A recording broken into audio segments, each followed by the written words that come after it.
Halo guys, kali ini kita bertemu kembali bersama Elia Miron dan dengarkan jawaban-jawaban interaktif Elia bersama audiensnya. Mari kita simak bersama-sama. Halo, Shalom Bu Yansyeh Will. Selamat malam Kak Elia. Selamat malam, silakan Bu, ada yang tanyakan.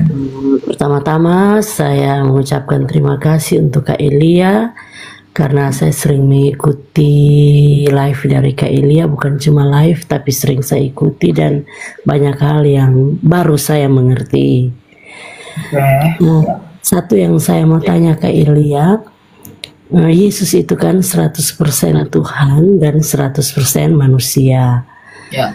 Yang kita sembah Yesus itu maksudnya pada saat kita berdoa itu kita sembah Yesus yang 100%-nya Tuhan atau kita menyembah Yesus secara keseluruhan.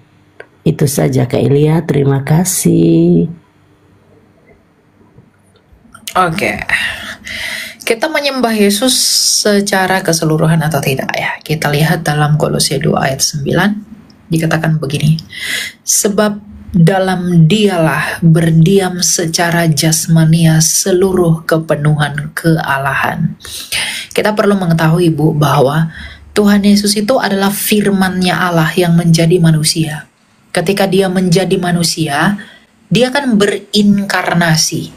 Inkarnasi itu dari kata Latin incarni.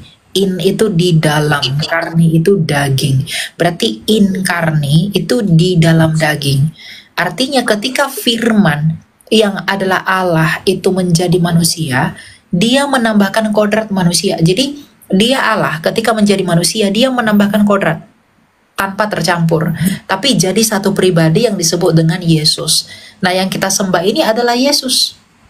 Baik kodrat keilahiannya dan juga kodrat kemanusiaannya. Kenapa?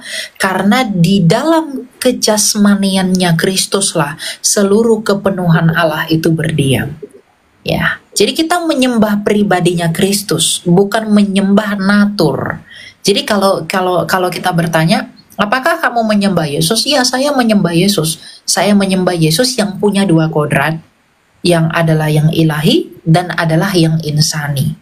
Karena kita nggak bisa memisah-misahkan itu. Karena kalau insaninya dengan ilahinya, insani dan ilahinya itu kita potong, maka namanya bukan Yesus. Kenapa? Karena Yesus itu adalah nama dari inkarnasi sabda. Nama dari pribadi inkarnasi firman. Karena arti nama Yesus adalah Yehoshua Yasha. Bukan Yehoshua, maaf, Yehovah Yasha, yang artinya Allah adalah keselamatan. Ya, jadi siapa yang kita sembah? Yang kita sembah adalah Yesus. Baik kodrat keilahiannya dan juga kemanusiaannya itu kita sembah di dalam pribadi Kristus. Jadi kita nggak bisa kalau hanya keilahiannya aja kita tidak menyembah kemanusiaannya, artinya ya dia bukan lagi Mesias yang datang menjadi manusia. Gitu. Karena sebab di dalam Dialah berdiam secara jasmania seluruh kepenuhan Allah. Di dalam jasmaninya Kristus, tubuhnya yang kudus itu, kepenuhan Allah itu berdiam di dalam itu. Makanya kan Tuhan Yesus tidak berdosa, Galatia 4 ayat 4, dia takluk kepada hukum Taurat. Maka ketika dia mati, maut itu tidak berkuasa atas tubuhnya Tuhan Yesus. Makanya tubuhnya Tuhan Yesus itu nggak membusuk, melainkan bangkit kembali. Makanya ketika dia bangkit masih ada tuh bekas paku di tangannya yang si Thomas tuh ragu dengan bekas tusukan yang ada di perutnya. Itu karena memang tubuhnya itu tidak berdosa dan tidak bernoda sehingga bangkit pula dari antara orang mati. Dan itu membuktikan bahwa keilahiannya itu berdiam secara penuh di dalam tubuhnya Tuhan Yesus. Sehingga tubuhnya itu pun adalah tubuh yang kudus dan kita menyembah dia dalam pribadinya, bukan dalam kodrat-kodratnya yang dibagi-bagi, bukan begitu ya. Oh iya Kak Elia, terima kasih. Ada lagi yang mau Ibu tanyakan? Cukup Kak Elia, cuma itu. Sudah beberapa kali kepingin mau masuk tanya itu tapi belum sempat, baru kali ini bisa masuk. Oke, ya. Terima kasih Kak Elia. Silakan KMS. Selamat malam Pak.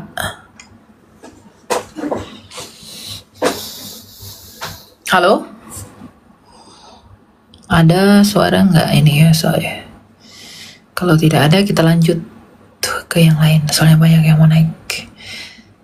Kok baru? Halo? Tidak bawa Sigit. Tidak adakah? Oh tidak ada, oke. Turun. Jangan lama-lama. Silakan keluaran 28. Halo, Ya, halo, Pak. selamat malam Kak Elia. Ya, malam. Apa yang mau ditanyakan?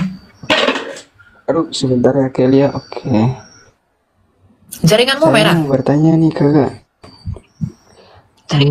Iya merah kak. Jaringan. Mhm. Apa mau yang Sebentar, apa yang mau ditanya? Oke. Saya mau bertanya. Yesus kan ibadah di hari Sabtu. Kenapa Kristen mayoritas ini ibadahnya di hari Minggu? Bisa kakak jelaskan? Ya, karena Yesus bangkit hari Minggu. Dia bangkit pada hari Minggu. Atas dasar apa sih? Enggak. Apa? Kamu Advent ya? Maksudnya atas dasar apa sehingga harus ibadah di hari Minggu? Apakah tertulis atau Yesus sampaikan itu kepada murid-muridnya? Ya, para rasul kan beribadah pada hari Minggu.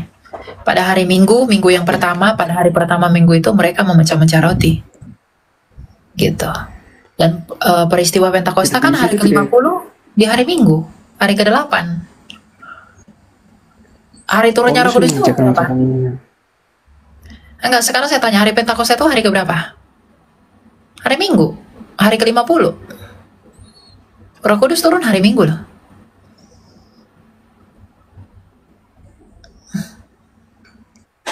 Paulus memecahkan, oke kak, Paulus memecahkan roti pada hari Minggu itu bukan sebagai hari untuk beribadah kak. Iya, Ekaristi kan di hari Minggu. Ya, bukan beribadah seperti kebanyakan gereja-gereja sekarang, karena di zamannya Rasul ibadah yang seperti dulu tuh enggak seperti sekarang. Tapi esensi dari ibadah orang Kristen itu adalah Ekaristi. Nah, Rasul-Rasul berekaristi hari Minggu, Pentakosta pun terjadi pada hari Minggu. Roh Kudus itu turun yang diutus oleh Kristus sebagai penolong yang keluar dari Sang Bapa, itu datangnya hari Minggu. Gitu. Jadi orang Kristen beribadah pada hari Minggu. Ya, itu maksudnya itu perintah dari Tuhan atau gimana kak? Ya, kita melakukan itu sebagai tradisi. Karena nggak ada larangan beribadah pada hari Minggu di Alkitab. Ada nggak larangannya beribadah hari Minggu? Kalau nggak ada suruhannya, nggak ada larangannya, berarti boleh dilakukan dong. Boleh dilakukan, boleh enggak. Gitu. Nggak masalah, mau hari Minggu, mau hari apa kek. Semua adalah harinya Tuhan. Gitu. Gitu ya, jaringan kamu diperbaiki dulu. Oke? Iya. Oke, terima kasih.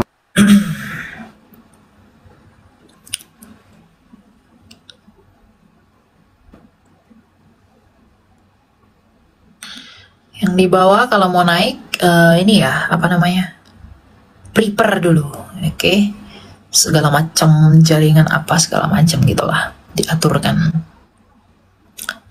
Biar mantap. Silakan Buki. Halo kak, kedengeran nggak suaranya? Ada, silakan. Mau tanya apa? Kak, mau tanya, jadi kan ya, kalau misalkan nih seorang pendeta, dia nggak percaya sama kata Tritunggal, tapi dia percaya sama 3 pribadi itu. Ada Allah Bapa, firman-Nya, dan Roh-Nya. Dia cuma mau balik ke masa lalu bahwa nggak ada kata-kata Tritunggal gitu, karena Tritunggal itu nggak ada di Alkitab kata-katanya. Bagaimana ya kak? Lalu dia menyebut hal itu sebagai apa dong kalau gitu? Dia nggak mau pakai istilah, yang penting dia mengajarkannya, yang penting ada Bapa, ada firman-Nya, dan ada Roh-Nya, udah itu aja gitu. Oh, ya udah, ya itu urusan dia. Tapi kan dia nggak lebih pinter atau bisa diandalkan daripada para rasul sendiri. Istilah Tritunggal itu udah digunakan oleh Theophilus dari Antioquia pada abad pertama. Dia menggunakan istilah triados yang menggambarkan hagia triada. Nah, kemudian itu diserap dalam Latin Trinitas. Lalu bahasa Indonesia sebut Tritunggal, dalam bahasa Inggris sebut Trinity. Itu kan hanya istilah untuk menjembatani. Sekarang coba kamu tanya ke dia, di mana di Alkitab disebutkan istilah soteriologi untuk menggambarkan doktrin keselamatan. Lalu kenapa dia pakai istilah soteriologi kalau itu di Alkitab tidak ada? So apa kak? Sorry? Soteriologi. Soteriologi. Oke. Gitu. Jadi jangan ngawur ya kalau dia ngaku Bapa, Anak, Roh Kudus, lalu ketika menerangkan ke orang Bapa, Anak, dan Roh Kudus itu apa, dia akan kebingungan karena Trinitas itu menjelaskan kebagaimanaan Allah itu, hubungan antara pribadi dan hakikat Allah, bahwa dia 3 realita dengan 1 hakikat. Jadi Tritunggal itu berbicara tentang realitanya Allah, Allah di dalam 3 realita dengan 1 hakikat kealahan, gitu ya. Ya, saya sih udah sering ini sih, maksudnya udah konsultasi sama beliau juga gitu. Cuma dia lebih tetap memilih, udah saya nggak mau pakai istilah itu, yang penting kita sama-sama tahu, kata dia, akan 3 pribadi gitu sih kak. Kalau itu hanya untuk dirinya sendiri, nggak diajarkan ke orang lain, ya buat apa? Ya kalau dia hanya itu untuk keuntungan dirinya sendiri, ya buat apa? Gitu. Tapi ya terserah, itu hanya. Oke, thank you kak. Ya oke. Imannya sama sih. Ya, thank you kak. God bless. Ya, God bless. Percaya Bapa dan Anak, Roh Kudus, tapi nggak pernah Tritunggal. Lalu itu kau sebut apa? Aduh, silakan Hoxka. Selamat malam.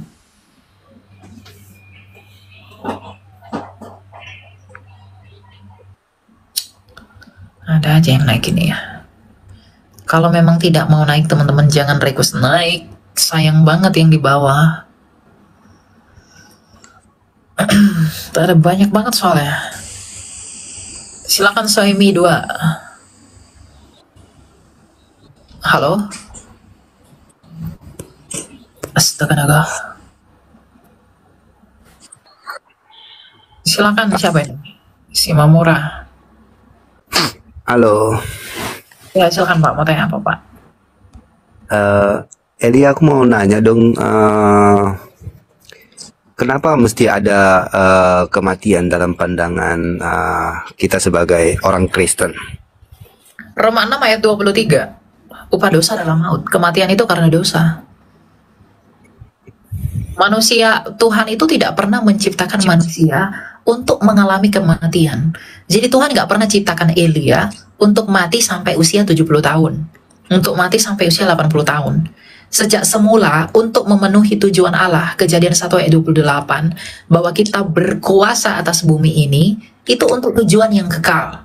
Bukan untuk waktu yang sementara, tetapi apa yang membuat kita mengalami kematian? Dosa. Sebab Roma 6 ayat 23, upah dosa adalah maut.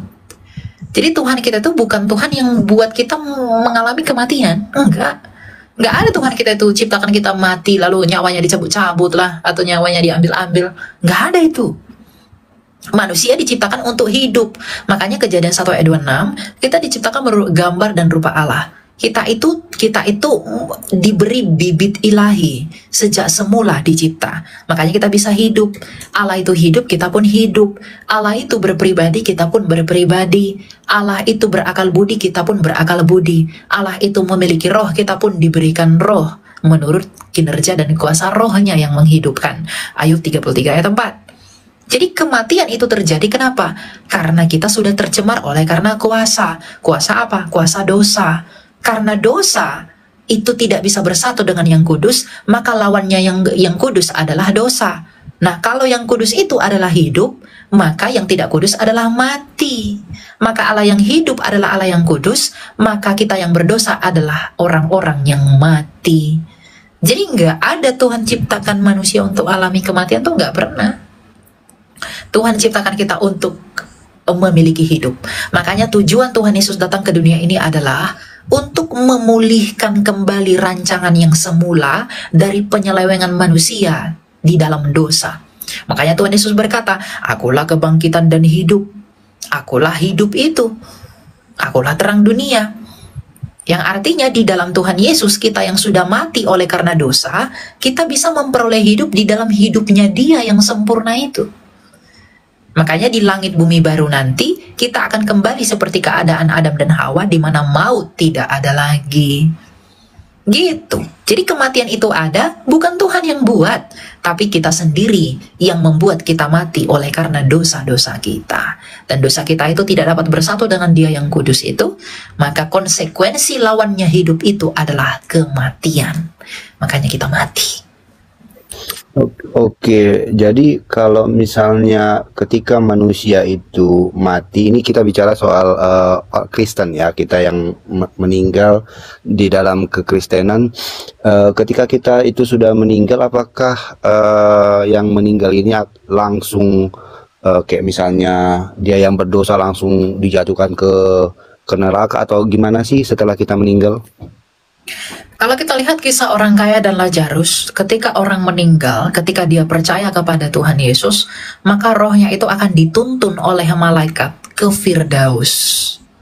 Tapi kalau dia tidak percaya Yesus, maka dosa-dosanya akan membuat dia tersiksa di alam kematian, yaitu Tartarus. Ya, jadi ingat, yang membuat kita ke neraka itu adalah dosa-dosa kita sendiri. Makanya Rasul Paulus dalam Efesus 6 berkata, lawan kita adalah penguasa-penguasa di udara, roh-roh jahat di udara, pemerintah-pemerintah, yang artinya ketika orang tidak percaya Yesus, maka rohnya itu akan ditawan oleh iblis-iblis yang ada di udara ini dan dituntun kepada maut. Itulah alam maut. Ya. Nah, kalau dia percaya Yesus, maka akan ada malaikat yang menuntun rohnya itu menuju Firdaus, melewati udara-udara ini. Nah, iblis-iblis itu akan menuntut jiwa kita, tetapi malaikat ini akan menuntun kita sampai ke Firdaus, ke tempatnya Bapak Abraham. Begitu. Ya. Kalau untuk apa namanya di dalam Alkitab dia tertulis di mana ya? Iya, di Injilnya Rasul Lukas tentang orang kaya dan Lazarus. Kamu cari aja. Orang kaya dan Lazarus, lalu Yohanes 8 ayat 24, Tuhan Yesus berkata, kalau kamu tidak percaya bahwa akulah Dia, kamu akan mati dalam dosamu. Lalu mengenai Tartarus, 1 Petrus 2 Petrus 2 ayat 4. Oh ya, 2 Petrus 2 ayat 4. 2 Petrus 2 ayat 4 itu tentang Tartarus. Sebab jikalau Allah tidak menyayangkan malaikat-malaikat yang berbuat dosa tetapi melemparkan mereka ke dalam neraka, dengan demikian mereka ke dalam gua-gua yang gelap untuk menyimpan mereka sampai pada hari penghakiman. Nah, gua-gua yang gelap itu dalam bahasa Yunaninya adalah Tartaro atau Tartarus. Ya. Oke. Lalu kemudian tadi kan kita yang meninggal di dalam apa tadi? Kita yang percaya kepada Kristus, ketika kita meninggal kita akan dituntun ke mana tadi? Firdaus. Ke Firdaus. Berarti apakah nanti kita itu akan dibangkitkan oleh Tuhan Yesus itu apa sih, gimana ya, lupa aku. Apakah nanti kita akan dibangkitkan ketika Yesus datang kedua kalinya atau gimana? Iya, kita akan dibangkitkan. 1 Korintus 15. Kita akan dibangkitkan sama seperti Kristus yang sulung telah bangkit. Ya, kita akan memperoleh tubuh kemuliaan. Jadi orang-orang yang sudah meninggal itu, yang rohnya sudah di Firdaus dan di Tartarus, maka tubuh mereka nanti di bumi ini ketika Tuhan Yesus datang akan dibangkitkan lalu dipersatukan dengan roh mereka semuanya. Gitu. Oke. Dihakimi. Nah, kalau kita yang masih hidup ketika Dia datang dan kita masih hidup, maka tubuh kita yang sekarang ini akan otomatis diubah menjadi tubuh yang tidak dapat binasa. Makanya Rasul Paulus berkata, yang binasa ini harus kita tinggalkan dulu untuk mendapatkan tubuh yang tidak dapat binasa. Karena tubuh kita yang sekarang itu tidak bisa masuk dalam kerajaan sorga. Karena dalam kerajaan sorga darah dan daging itu tidak masuk. Nah, tubuhnya kita nantinya adalah tubuh yang sesuai dan bisa beradaptasi dengan ekosistem langit bumi baru, di mana tidak ada lagi dosa. Nah, sedangkan tubuh kita ini masih berdosa. Jadi, orang itu harus mati untuk menanggalkan tubuh kita yang berdosa ini. Makanya orang Kristen itu nggak perlu takut mati. Kenapa? Karena kematian dalam iman Kristen adalah sebuah pengharapan baru di mana kita meninggalkan tubuh kita yang berdosa yang hina ini dan kita bersatu dengan para kudus di dalam Firdaus, dan kita punya pengharapan di dalam iman bahwa Tuhan akan membangkitkan tubuh kita di dalam tubuh yang mulia seperti tubuhnya itu dan bersatu dengan roh kita yang menanti di Firdaus. Makanya Rasul Paulus berkata hidup adalah Kristus dan mati adalah keuntungan. Jadi orang Kristen tuh nggak perlu takut mati, karena kematian bagi kita bukan lagi sesuatu yang menakutkan, tapi kematian bagi kita adalah sukacita dengan terwujudnya harapan kita bahwa kita akan bersatu dengan para kudus di Firdaus dan memperoleh tubuh kebangkitan atas kemuliaan yang kita peroleh dari Kristus. Begitu, ya? Oke. Thank you ya Elia. Oke. Kita lanjut ya. Tuhan Yesus memberkati.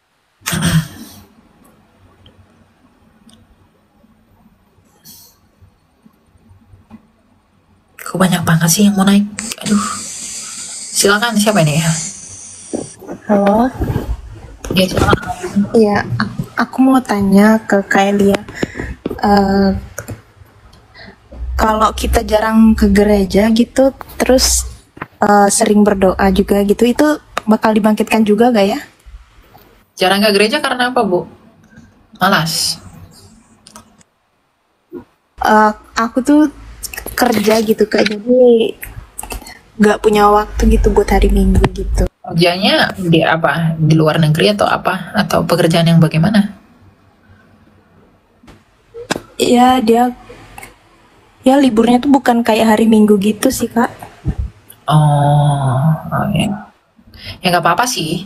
Kalau memang alasannya begitu, tapi tetap ingat untuk bertemu dengan Tuhan di dalam hadiratnya. Karena gini, kamu ke gereja itu bukan untuk dengar-dengar khotbah. Kamu ke gereja itu untuk menerima perjamuan kudus. Jadi ya, kamu usahakan bisa terima perjamuan kudus.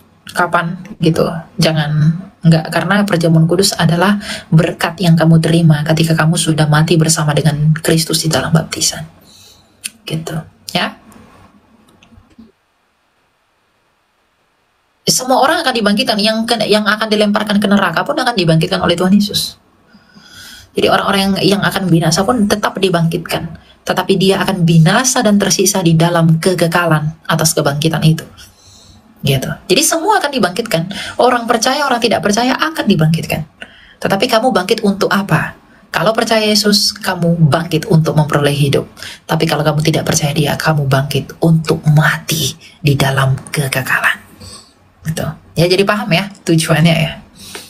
Oke. Makasih ya Kak Elia. Karena roh itu nggak bisa mati. Oke, kita lanjut. Kan Ricky, malam mau tanya. Ya, silakan brother. Mau tanya apa? Mau tanya ini, apa namanya? Agama yang tertua menurut Kak Elia siapa? Agama yang tertua? Mungkin kalau di dunia ini mungkin Hindu ya. Kalau keagamaan yang tertua itu mungkin Hindu. Gitu. Terus kalau secara logika aku kan, agama yang tertua itu berarti agama yang pertama kali ada, otomatis baru adalah agama-agama baru, bener nggak? Nah, terus kenapa agama baru ini datang tidak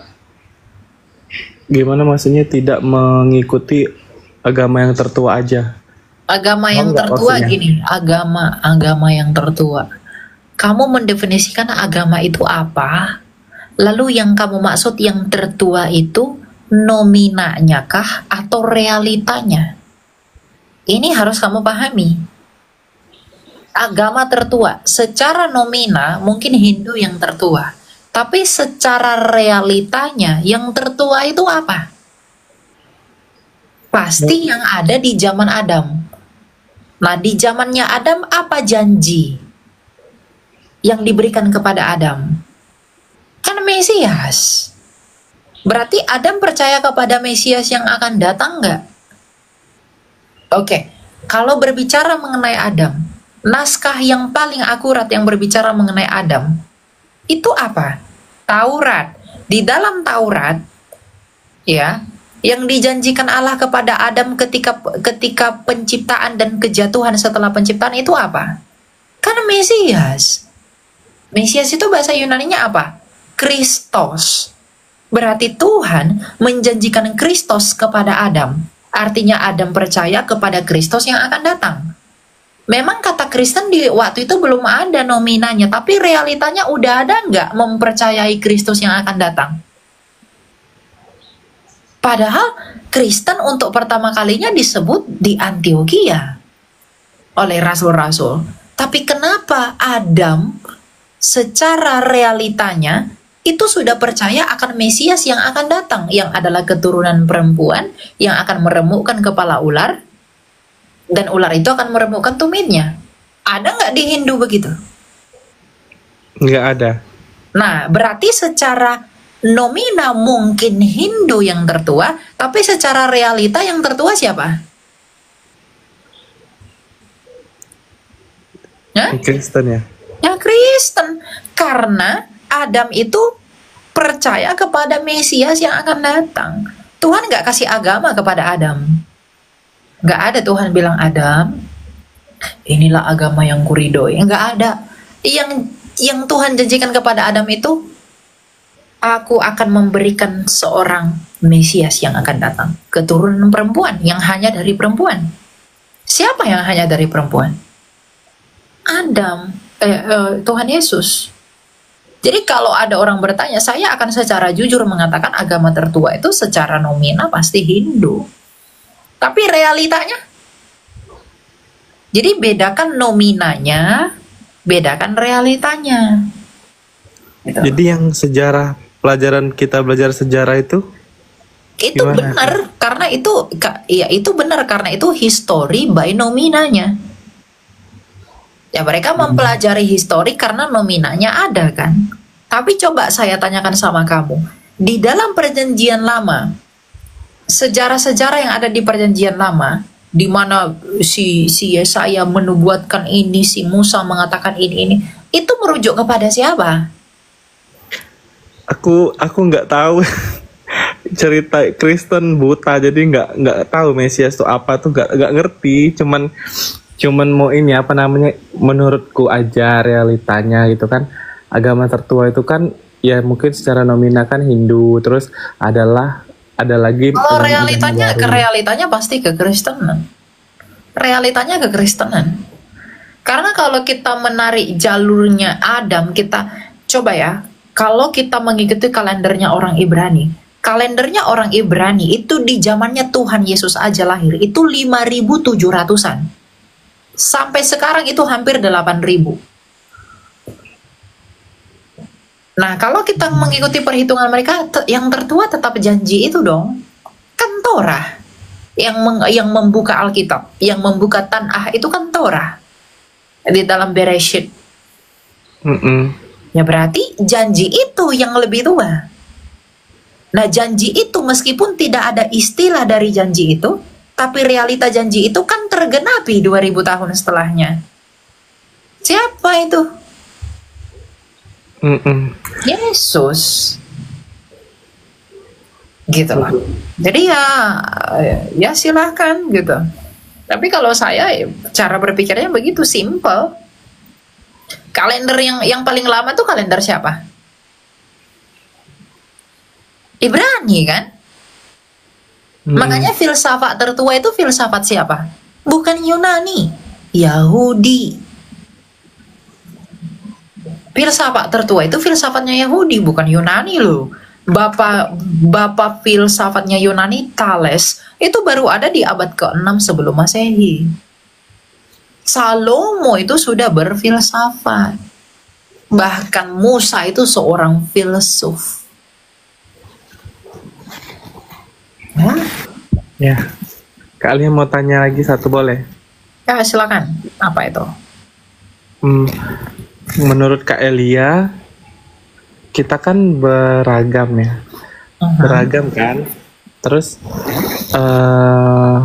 kalau di Kristen kan berarti hanya orang yang percaya Kristus yang masuk surga. Benar nggak? Kerajaan Allah. Nah, yang tidak percaya atau agama lain akan secara otomatis tidak akan masuk ke kerajaan Allah, bener nggak? Betul. Nah, apakah ada contoh di agama lain, terus dia tuh kayak kusuk, terus tuh dia rajin dan segala macam, apakah masih tidak bisa ditolong oleh Tuhan gitu? Oke, sekarang saya tanya begini. Sebaik-baiknya orang dia punya dosa atau enggak? Kayaknya ada, kan nggak ada manusia yang suci. Betul. Jadi sebaik-baiknya orang dia pasti punya dosa. Nah, upah dosa itu apa? Itu kematian. Jadi begini loh, kami orang Kristen menginjili kalian itu bukan karena aduh biar saya dapat upah, biar saya mengambil keuntungan dari kamu. No. Kita memberitakan Injil itu sebagai cara kita untuk memberitahu bahwa lihatlah kamu ini, kamu sedang di dalam kematian. Maka kamu harus percaya kepada Dia yang telah mengalahkan kematian. Siapa yang telah mengalahkan kematian? Yesus Kristus. Melalui apa? Kebangkitannya. Ada nggak pribadi yang bangkit selain Kristus dalam sejarah? Tidak ada. Hanya Dia saja. Yang artinya, kalau Dia saja bisa mengalahkan kematian itu, lalu mengapa kita yang pasti mati itu tidak beriman kepada Dia yang hidup kembali? Gitu loh. Jadi kita itu percaya, makanya saya selalu bilang sama orang, tujuan kamu bertuhan itu apa? Kamu baik, oke, kamu baik. Tapi kamu punya dosa. Kalau kamu berharap Tuhan mengupahimu sorga karena perbuatan baikmu, lalu bagaimana dengan kejahatanmu? Apakah Tuhan tidak mengupahinya juga dengan kematian? Lalu bagaimana porsinya? Oh, ada orang berkata, tapi kok dicuci dulu di neraka? Dosa-dosanya dibersihkan dulu, dicuci dulu, baru nanti setelah bersih ke sorga. Di mana keadilannya kalau begitu? Kamu dicuci untuk sementara waktu karena dosamu, tapi kamu menikmati sorga untuk selama-lamanya karena perbuatan baikmu. Padahal perbuatan baikmu juga hanya sedikit, perbuatan jahatmu juga hanya sedikit. Dan kamu melakukan yang baik dan yang jahat dalam kurun waktu tertentu. Tapi mengapa Tuhan mengupahi kejahatanmu dengan neraka hanya dengan sekian waktu, tapi memberimu kekekalan atau sorga dengan waktu yang lebih panjang? Di mana keadilannya kalau begitu? Jadi kalau ada orang mengatakan kami dicuci dulu di sorga, di neraka, baru kami masuk sorga, itu bukan keadilan. Itu enggak keadilan Allah. Karena kamu menikmati sorga untuk selama-lamanya, untuk perbuatan baikmu yang kamu enggak lakukan selama-lamanya. Tapi kamu diupahi neraka untuk perbuatan jahatmu yang kamu juga enggak lakukan untuk selama-lamanya. Di mana keadilannya kalau begitu? Nah, itu makanya bukan solusi. Yang begitu tuh enggak solusi. Tetapi solusinya adalah percayalah kepada Dia yang telah mengalahkan kematian itu. Yohanes 10 ayat 17, Tuhan Yesus berkata, Aku memberikan nyawaku bagi domba-dombaku, dan tak seorang pun yang mengambilnya daripadaku. Yohanes 14 ayat 6 berkata, Akulah jalan dan kebenaran dan hidup. Kenapa Tuhan Yesus mati? Dia mau membuktikan ucapannya yang mengatakan akulah kebangkitan dan hidup.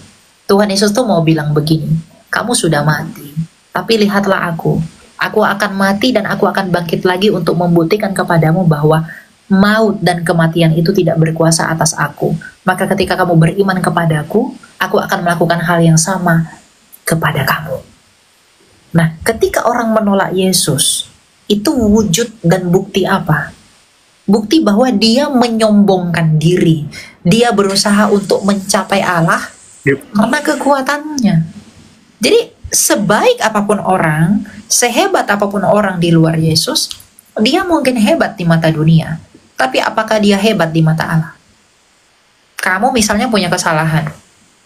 Kamu melanggar lalu lintas.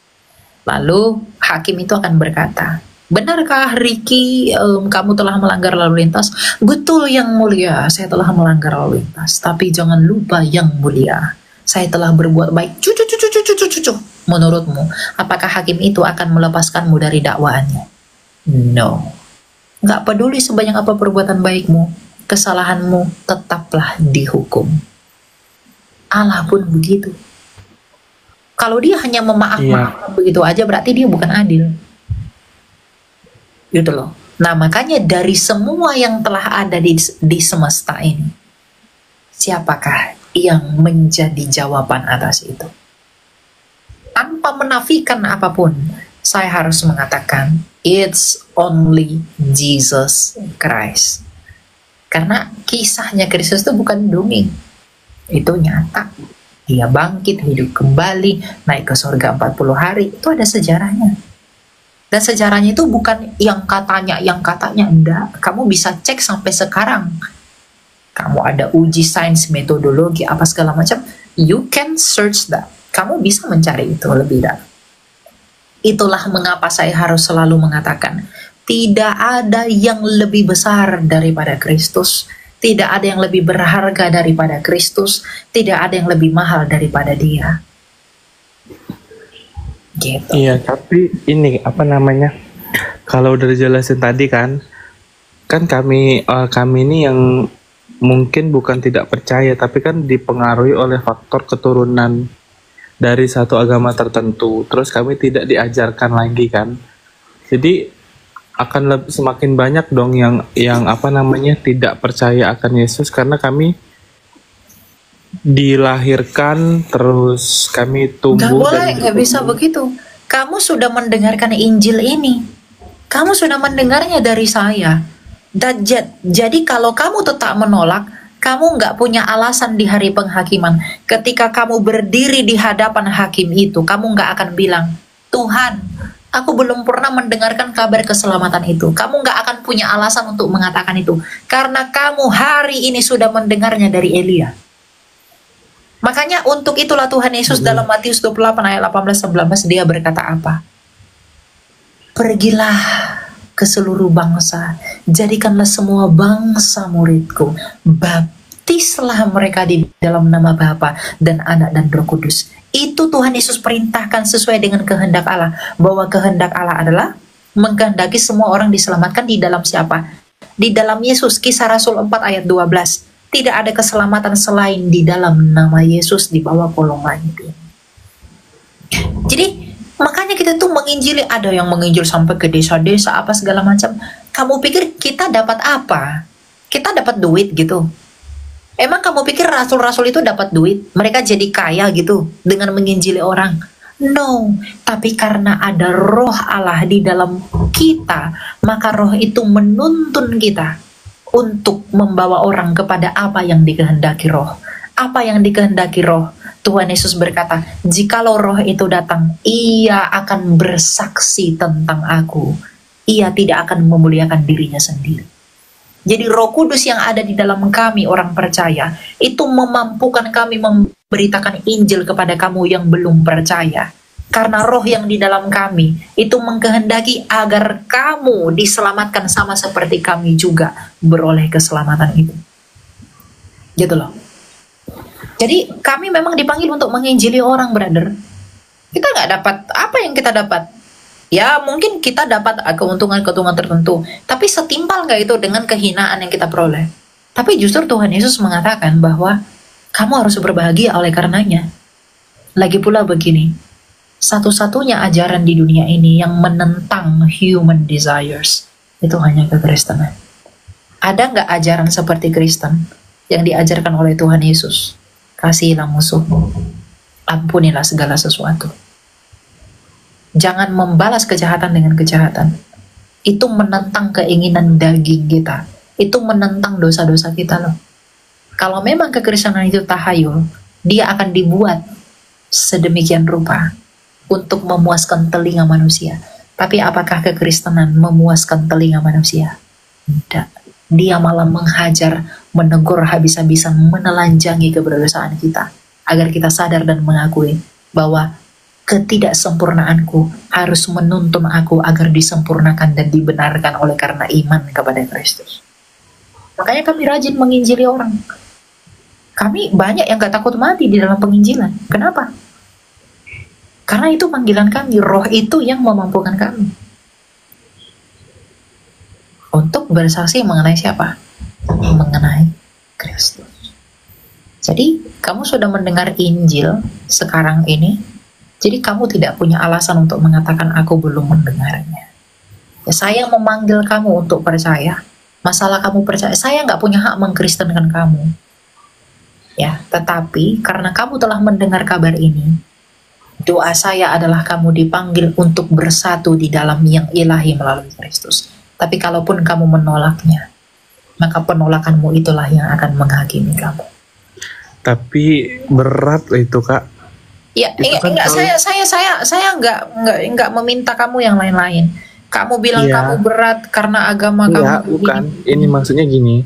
Kalau itu kan keluarga gimana responnya? Terus ini kok komennya nih Injil dibaptis. Baptis itu apa baptis? Ya, baptis itu kamu dipersatukan dengan Kristus di dalam baptisan. Oh, gereja. Ya, dibaptis dalam air. Hmm, Baptis dengan air. Kalau orang mau jadi Kristen itu, mau mengikuti Yesus, dia harus dibaptis. Dibaptis itu dia dibaptiskan di dalam air. Itu untuk keselamatan gitu loh. Kalau kamu bilang gimana orang tua apa segala macem dan lain-lain, ya kalau kamu lebih memikirkan keselamatan tubuhmu daripada keselamatan jiwamu, ya itu urusan kamu gitu loh. Karena saya lihat banyak orang juga, orang yang dulunya bukan Kristen sangat dibenci orang tuanya karena jadi Kristen, tapi pada akhirnya orang tuanya mengasihi dan menerima dia ketika dia sudah menjadi Kristen. Kenapa? Karena buah-buah hidupnya itu berbicara tentang siapa dia. Makanya orang jadi Kristen itu berbicara tentang pertobatan. Penolakan oleh dunia itu biasa. Yesus Kristus kami saja itu ditolak oleh dunia ini, padahal dia yang punya dunia ini.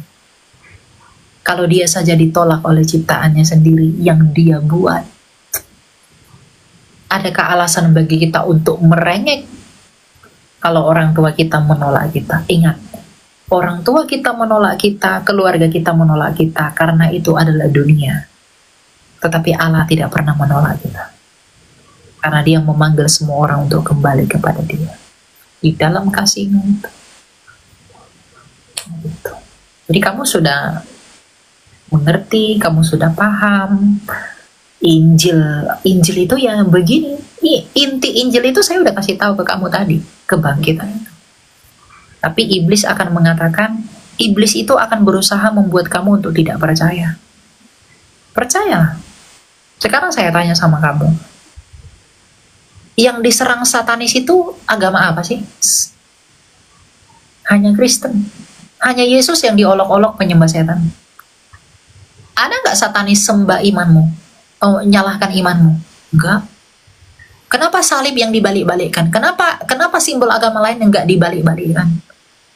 Kenapa hanya Yesus yang diolok-olok? Kenapa hanya kekristenan yang dihina dan dianiaya oleh penyembah-penyembah setan itu? Karena dia tahu lawannya siapa. Yang lain itu dia tidak anggap lawannya. Yang dia anggap lawannya hanyalah Kristus. Dia begitu benci sama Yesus karena mereka tidak bisa mengalahkan Yesus. Tapi Yesus yang mengalahkan mereka dengan bangkit kembali. Makanya dia menganiaya orang Kristen. Karena dia tidak bisa menganiaya Allah, maka dia menganiaya hak miliknya Allah yang dikasihi Allah, yaitu orang Kristen. Nggak ada yang diserang satanis itu, nggak ada nyerang agama lain selain Kristen. Hanya Kristen yang dia serang. Kami yang sangat dijelek-jelekkan sama mereka. Nggak percaya? Cari tahu sendiri. Ada nggak yang dilawan mereka selain kami? Nggak ada. Nggak pernah tuh mereka lawan yang sebelah. Nggak pernah tuh mereka lawan yang lain. Cuma kami yang dilawan. Karena mereka tahu lawannya itu siapa.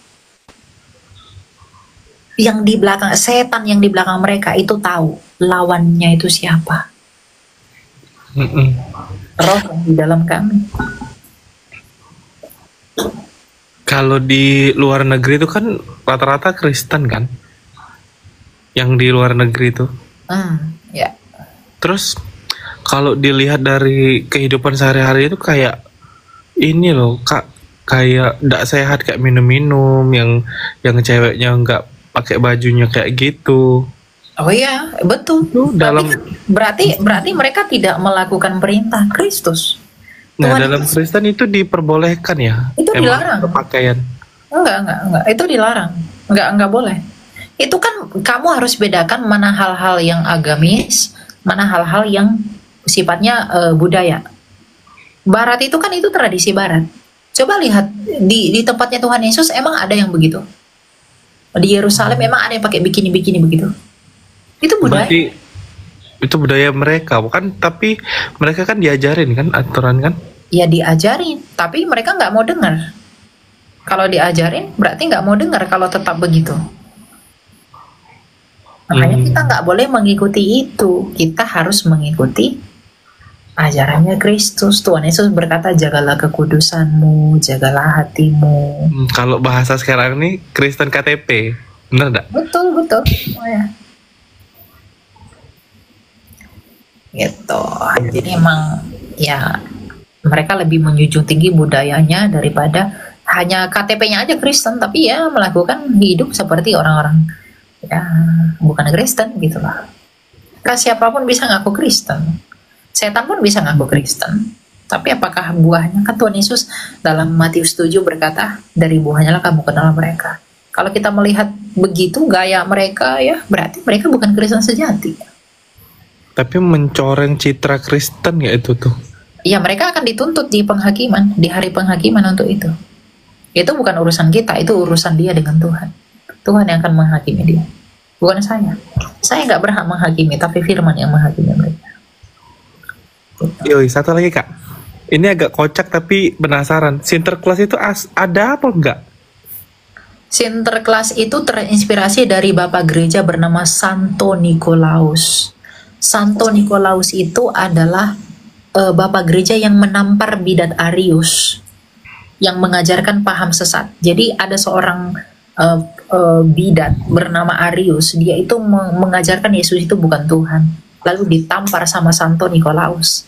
Dan Santo Nikolaus itu sangat mencintai anak-anak, hidupnya begitu saleh, dia dicintai banyak orang, dan dia sangat cinta dengan anak-anak. Makanya cintanya dia kepada anak-anak itu dihargai dan dihormati dengan figur Sinterklas. Makanya Sinterklas itu identik dengan anak-anak, hadiah lah, kado-kado apa segala macam. Oh jadi bukan malaikat? Bukan, itu manusia kayak kita. Kok di animasi kayak terbang dari langit pakai kereta? Namanya juga animasi. Oh. Di animasi juga dibuat banyak hal-hal yang nggak sesuai. Tapi kan itu animasi. Berarti aku duganya salah dari dulu. Aku kira itu malaikat. Bukan. Terbang pakai rusa itu. Bukan. Oh iya. Oke.